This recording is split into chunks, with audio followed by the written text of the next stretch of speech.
And it happened, after that Alexander the Greek, who came out of the land of Chedum, had killed Darius, king of the Persians and Medes, and reigned as the first king over Greece.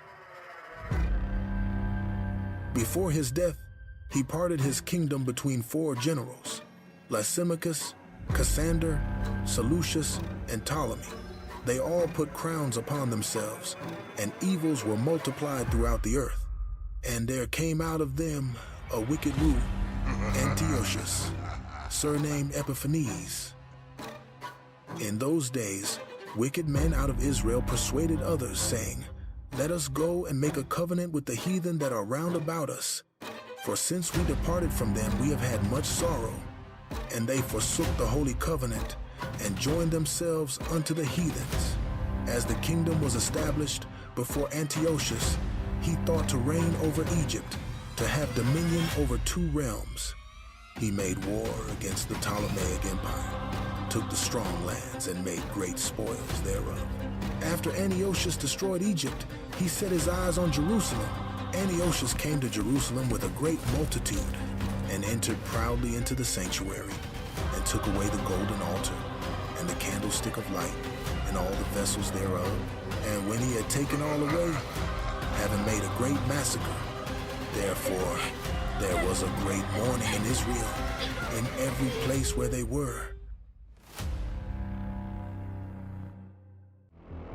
Moreover, King Antiochus sent letters throughout his whole kingdom, saying, "All should be one people, and everyone should follow the laws of the land." And many of the Israelites consented to his religion, and sacrificed unto idols, and profaned the Sabbath.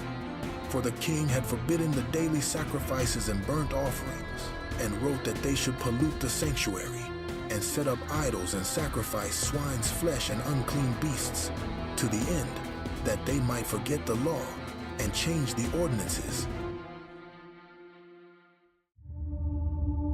In those days arose Mattathias the son of John, the son of Simeon, a priest who dwelt in Modim, and he had 5 sons, Johanan, Simon, Judas, who was called Maccabees, Eleazar, and Jonathan. And when he saw the blasphemies that were committed in Judah and Jerusalem, he said, "Woe is me! Wherefore was I born to see this misery of my people and of the holy city, and to dwell there, when it was delivered into the hand of the enemy, and the sanctuary into the hand of strangers? Her temple is become as a man without glory. Her glorious vessels are carried into captivity. Her infants are slain in the streets, her young men with the sword of the enemy. What nation hath not had a part in her kingdom and gotten of her spoils?" Meanwhile, the king sent officers to the hometown of Mattathias in land of Modim to compel the Jews to make sacrifices. And the officers spoke to Mattathias and said, "You're a great ruler and an honorable man in this city. Now come first and fulfill the king's commandment, like all the heathen have done." Then Mattathias answered with a loud voice, "Though all the nations that are under the king's dominion obey him, and fall away every one from the religion of their fathers, and give consent to his commandments, we will not hearken to the king's words, to go from our religion, either on the right hand or the left." Mattathias left from speaking these words. Another Jew stepped forward in the sight of all to sacrifice on the altar, according to the king's commandment.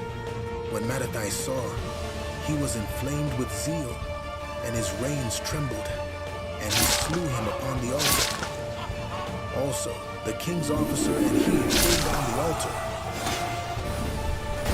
Then Mattathias cried throughout the city with a loud voice, saying, "Whosoever is zealous of the law, and maintaineth the covenant, let him follow me." So he and his sons fled into the mountains and left all that they ever had in the city.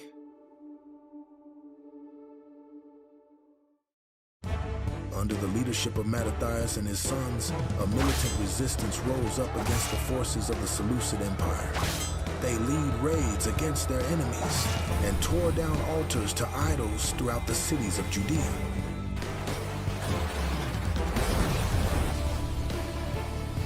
But as Mattathias' time grew near, he gathered his 5 sons and prepared to pass the leadership into their hands. Then his son Judas, called Maccabees, rose up in his stead. Judas stepped in and proved himself capable of carrying his father's legacy, insomuch that his fame grew across the lands.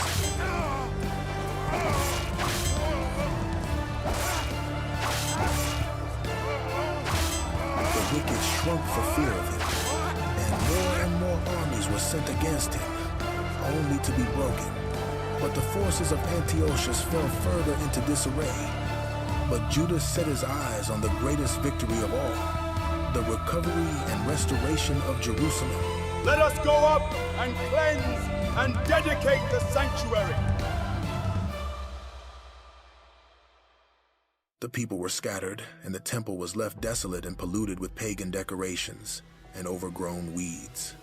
And when they saw it, they rent their clothes, cast ashes on their head, and made great lamentations. Judas appointed priests who had pleasure in the law, who cleaned the temple and rebuilt the altar according to the law, and made up the sanctuary, and hallowed the courts. New holy vessels were made for the sanctuary. The lamps were lit again, and sacrifices were offered to the God of their fathers. And so they kept the dedication of the altar 8 days, and offered burnt offerings with gladness, and sacrificed the sacrifice of deliverance and praise. They decked also the forefront of the temple with crowns of gold and with shields, and the gates and the chambers they renewed, and hanged doors upon them. Thus was there very great gladness among the people, for that the reproach of the heathen was put away.